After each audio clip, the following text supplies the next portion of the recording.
Hello বন্ধুরা, তোমরা সবাই কেমন আছো? তো দেখো আজকেও আমি চিকেন রেসিপি নিয়ে চলে আসছি, কারণ আমাদের বাড়িতে চিকেনটাই বেশি হয়।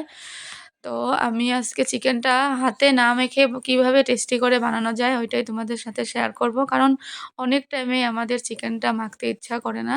তো আমি প্রথম কড়াইতে সর্ষের তেল দিয়ে, জিরা ফোড়ন দিয়ে, তেজপাতা দিয়ে আর পেঁয়াজটা ভালো করে ভেজে এখানে কয়েক পিস রসুনও দিয়ে দেব। তারপর কাঁচা লঙ্কা, আদা, রসুন, পেঁয়াজের পেস্টটা দিয়ে ভালো করে কষিয়ে হলুদ, লঙ্কার গুঁড়ো, পরিমাণ মতো নুন, জিরের গুঁড়ো, ধনে গুঁড়ো সব মশলা দিয়ে আর অল্প সময় ভালো করে কষিয়ে নেব।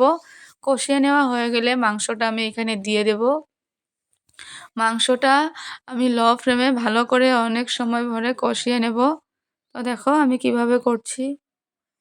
কষিয়ে নেওয়ার পর আমি এটা আবার ঢেকে রেখে অল্প বয়েল করে নেব। তারপর আমি এখানে গরম জল করে রেখেছি, ওই জলটা অ্যাড করে আর অল্প সময় আমি বয়েল করব। বয়েল করা হয়ে গেলে আবার আমি এখানে ধনে গুঁড়ো, জিরের গুঁড়ো দিয়ে আর অল্প সময় বয়েল করে তারপর লাস্ট টাইম আমি ইলাচি থেতো করে দিয়ে দেব। আর নামিয়ে নেওয়ার পর ধনেপাতা কুচি করে রেখেছি, ওই কুচি করে রাখা ধনেপাতাটা দিয়ে রেখে দেব। তারপর মিক্স করে খেয়ে নেব। তো দেখো কি সুন্দর হয়েছে। তো তোমাদের যদি ভালো লাগে তোমরা এরকম করে বানিয়ে খেতে পারো আর কমেন্ট করে জানাবা কিরকম হয়েছে।